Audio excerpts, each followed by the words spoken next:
So, hello guys. Today I'm gonna be talking about why DKC2 is the best 2D platformer ever made. Now, be warned because I haven't played Tropical Freeze yet, and I've heard many people prefer that over DKC2. So, maybe my opinion will change because I'm going to get that game for spring. I'm gonna get that game for spring, and maybe, just maybe, my opinions will change. We'll see about that later. Anyway, what makes DKC2 so good? First of all, we have to talk about the development of the game and the first DKC game. It's because it's what was the reason that this game was made.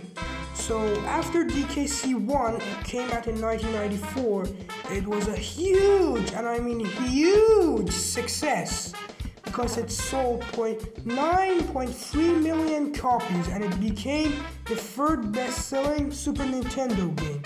The second being Super Mario All-Stars, and the first being, of course, Super Mario World. Now, all that aside, Rare wanted to change things up for this game. They either had to take away Diddy or Donkey. They decided to take away Donkey and put Diddy as the main protagonist of the game, which is a pretty good choice in my opinion because I really like Diddy. He's not like heavy like Donkey, and he moves faster. He's better for finding collectibles because Donkey, if he picks up barrels, he puts it over his head, but Diddy only carries him around his stomach, I guess, and making it easier to find secrets because most of them are in the walls, and if they are straight up facing the walls, it's gonna be easier to fight them. Anyway, let's start with the design of the game. So, this game's atmosphere is really dark, and I mean really dark in tone and everything. The music is pretty dark, the visuals are pretty dark. These visuals have matured a lot since the first DKC, which was pretty bright and cheery in my opinion. This time, instead of DK Island, we're on Crocodile Isle. The plot of this game is that Donkey Kong has been kidnapped by Captain K. Rool and his workers, I guess, the Kremlings, and we have to go save him. Now, we have a new character here, which is Dixie. Dixie is really satisfying and really good to control. Her moves are really good too. He can float in the air, which is a lot like Tails' hover ability with his two tails. I like it a lot. It's pretty cool. And basically, yeah, she's a really good character to be added to this franchise, and I'm happy with playing with these two. And yeah, overall, pretty good character, pretty good moveset, and yeah. Now, for the gameplay itself. The gameplay is a really big step up from the first DKC game. First of all, we have to talk about the tag mechanic. There's a new tag mechanic. If you press A on the controller, one Kong will go on top of the other, and they give themselves a ride. Yeah. And you can throw the other Kong that's on the other Kong. That's really weird to say a Kong on another Kong. Anyway, you can throw to find secrets, to defeat different enemies, and it's a pretty cool mechanic in my opinion. It has some pretty good usage, and yeah, it makes the game better.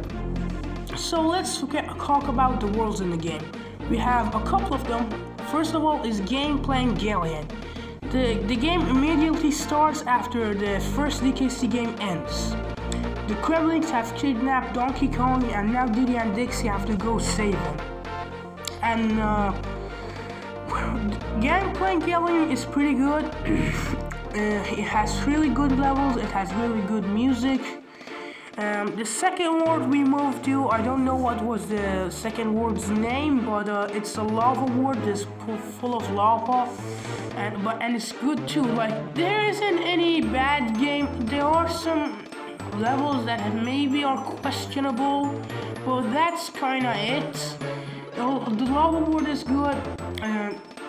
The third world, I mean, I also don't know the name, but it's a swamp world. It's mostly a swamp, and the swamp is pretty good. The music's pretty chill, and yeah, it's pretty relaxing to listen to the music. And yeah, it's pretty good. The fourth world is, if I'm not wrong, it was Crazy Kremlin. I don't know. If I think I'm right. I think I'm wrong.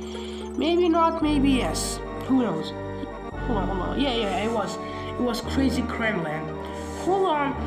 And like the name suggests, it is pretty crazy. It is pretty crazy though, in a good way though, not in a bad way.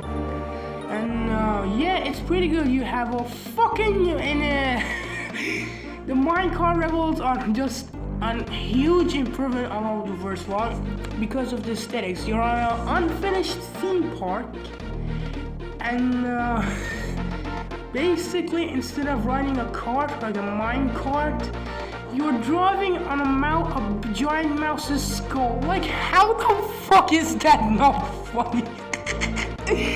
Oh my god.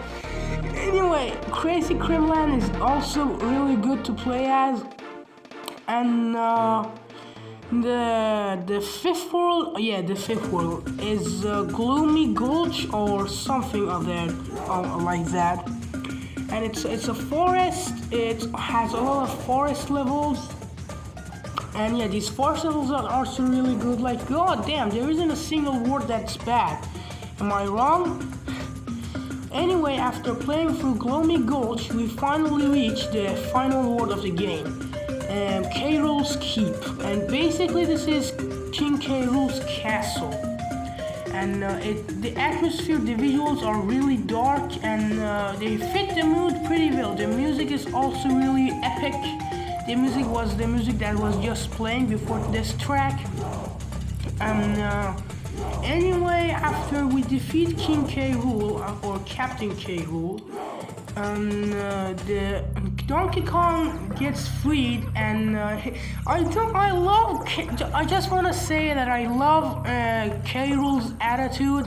He's the guy that he never fucking gives up, bro. Like, we hit him.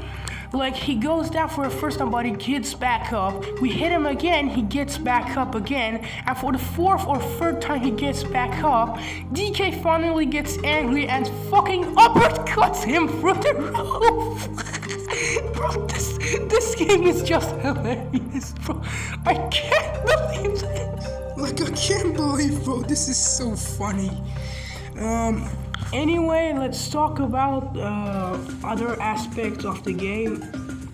First of all, the visuals are gorgeous. The visuals, I said they're darker, and that's pretty good actually. It makes the game pretty cooler, not edgy, because edgy is a lot different than being cool.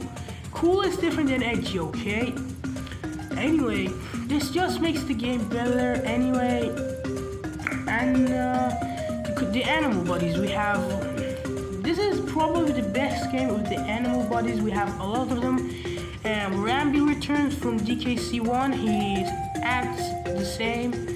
And Squawks returns from also DKC1, and he's a massive improvement from the first DKC. In that game he was just in one level, and he was basically a flashlight, and he gave you seizures. Yeah, in the first DKC game, Squawks, in the earlier version of the game, like if you turn around, the screen would flash white for a second, and this gave people seizures. So Rare changed it in the newer version, so this was so people didn't get seizures. That is pretty funny too, man. This is really funny. Anyway, Squawks is here. We can ride him, and he spits out eggs and he flies around, and he's a good animal buddy too. On Guard returns, and surprisingly, On Guard is the only animal buddy who survives throughout the whole trilogy of DKC. And we have some newcomers too. We have Ratley, Rattly the Snake. He's basically Winky but better. He can do a super jump. His super jump is pretty cool. Like he holds A and he charges a super jump. You can go really high. And we also have the GOAT, the best animal body ever, Squitter the Spider. This guy is OP. This guy, first of all, he has 4 pair of Nike shoes. Damn, man, he gotta be fucking drowning in that money, man. Am I right? Anyway, and he can shoot out webs, and he can throw two version of webs. He can throw one of them who defeats one version of them that defeats enemies, and another version which creates platforms. And this platforming, just making platforms out of web, is a really creative and cool idea in my opinion. And it's used in some levels to get through the level, of course. And I think that's all of the animal bodies, if I'm not wrong. There's also a fish that has a flashlight on it. I don't know what do you call that kind of fish, but he's basically Squawk for the first game. Not that much use to it, but all of these animal bodies are great. I never get angry using them. They're all great. Anyway, let's talk about the levels and gimmicks. First level is Pirate Panic and Gangplank Galleon. This is a pretty good stage. It introduces you to basics of the game like any other first level in the game. And we skip through, we have for the Lava World, and in the Lava World there are some really good levels too. Like we have Hot Head Hop, where you I think it's the one where you have to hop on the balloons and get through the lava. That is pretty cool. It is kind of a baiting game, but I don't mind it. Gloomy Gulch, no, not Gloomy Gulch, the Swamp World. The Swamp World is also pretty good. And Crazy Kremlin with this minecart is pretty good. The minecart and racing, you can race in basically in one level you have to race against these 8th Kremlins pirate thingies. You know, the ones that smash with the sword? Yeah, those little guys. And there's 8 of them. And if you jump on all of them, you get rewarded with a DJ coin. Now, we'll talk about that in a second, but how genius is that? Like, that's so genius, bro. That's the coolest thing ever. Anyway, we also you have Honey Hive levels in this game. These levels look pretty good too. There's a lot of zingers. Yeah, that's the name of the bees, by the way. There's a lot of zingers in this level, and this level's pretty good. And oh my god, the last one where you play as Rambi, that's so fucking scary, bro. Like, I didn't get scared about the King Bee. It's just like when I first heard it, like, holy shit, that came out of nowhere. Like, I can't imagine like a 5-year-old playing this game and then pissing their pants. That's gonna be so hilarious, bro. Anyway, also, I forgot to tell us, in this Swamp World we have one of the best levels ever. I think you can see what I'm talking about. It's the very last level in that world, and it's Bramble Blast. The music in those levels are just amazing. Just fucking great, amazing. Like, what else do you want me to say? The music in this game is also really amazing, and also the Gloomy Gulch, the forest levels are really cool. They have real good music too. And talking about the music, and now I want to talk about the music. The music in this game is simply epic. There's so many good tunes. Like, if I had to pick a couple songs, I can't pick a couple of songs from this soundtrack because I would have to pick all the songs. Like, I can't choose them. All of them are great. Like, there isn't a single bad track in my opinion in this game. All of them are good. Like, look, bro, how many good themes are in this game? Like what? Jib Jig, In a Snowbound Planet, Forest Interlude, Sticker Bush Symphony, Crocodile Cacophony. Holy shit, there's a lot of good songs in this game. Like, I can't believe how many good songs are in this game. It's unbelievable. David Wise did an amazing job in making the music for this game. Shout out to him, by the way. David Jobs. David Wise is the guy who made the DKC games music, and besides DKC and DKC Returns, he did all of them besides those two. And the soundtrack's so good that under the comment section of Sticker Bush Symphony, the song, it's uploaded on YouTube, people tell the stories of their struggles. This just goes to show how these songs are so good and connect people together. Like, they emotionally invest you in what they are. They make you feel good. They make you feel relaxed. Sometimes they make you feel epic. They're just great. Now, I want to talk about another aspect of this game, which is the bonus stages. So the bonus stages in the first DKC game are meh in my opinion. They're not bad, but they're just kind of there. Like, sure, you get 101% completion, but they're just like filled with bananas and nothing that much interesting to do. But this game, oh my god, this game is the best. This game is the best DKC game with the bonus stages. Not even Tropical Freeze has bonus stages like this. For Returns and Tropical Freeze, they went back to how bonus stages work in DKC1, which I don't like.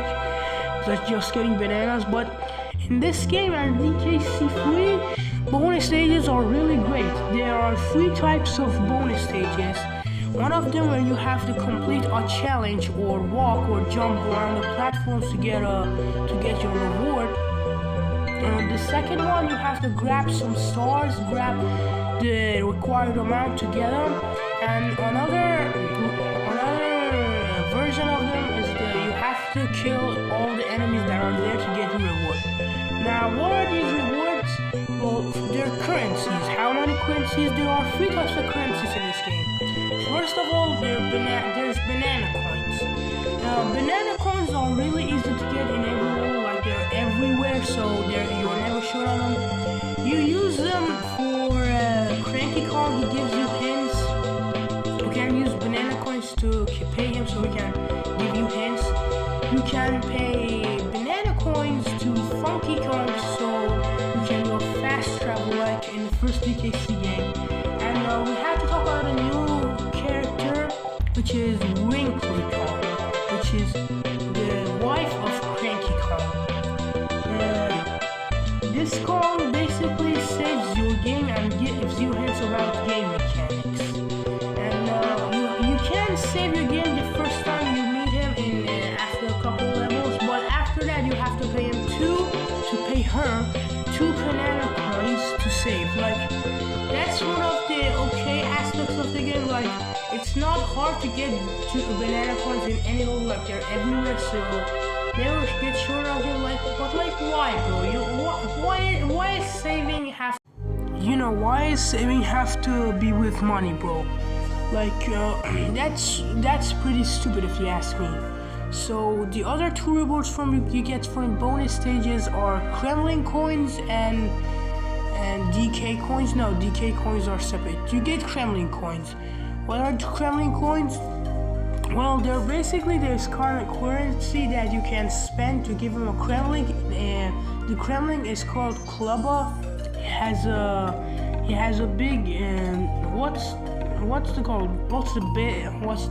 wood that you bash the baseball with? Kind of like that. And you basically have to give me 15 gram coins. You get a secret world. There are 5 secret levels in the secret world, meaning that there's 75 Kremlin coins. And I'll talk about them later. And last thing we have the DK coins. The DK coins, there's 40 of them, and Cranky Kong has put them in the levels. So testing you if you can find them. If you find all of them, he gives you a shout out. He says, "Wow, I thought you couldn't find these. You're a good game hero." You know all that. If you play the game, you know what I'm talking about. Anyway, after we get all 75 Kremlin coins and we spend them, and after we beat all 5 levels, also the 5 secret levels have bonus stage inside of them, but these bonus stages give you DK coins. After that, you face Captain K. Rool for a second time, and this time is actually easier than the first time you beat him, but yeah, that's not really important. Anyway, after that we beat him, and after that happens, the Crocodile Isle explodes and goes under the water, but K. Rool escapes with his Kremlings, laughing as the sun sets, with the Kongs, Donkey Kong, Diddy Kong, and Dixie Kong stare into the sunset. That is one of the best secret endings ever. You can't argue with the scenery that's in there. That's great. That's really great. So, what is there more to say about this game? This game's amazing. This is probably the best 2D platformer ever made. I didn't really expect them for a game from 1995 to hold up this well. But you never should underestimate anything or any games in that matter. Anyway, yeah, I guess that's it. So you go play this game. It's available on the Switch Online, and you can get that for $20 a year. You get the expansion pack, bro. That's only $50. I'm not sponsored, but you have to play these games. You know what? They're on a Switch. What are you waiting for? What are you waiting for? Go play this game. Go play the entire DKC trilogy.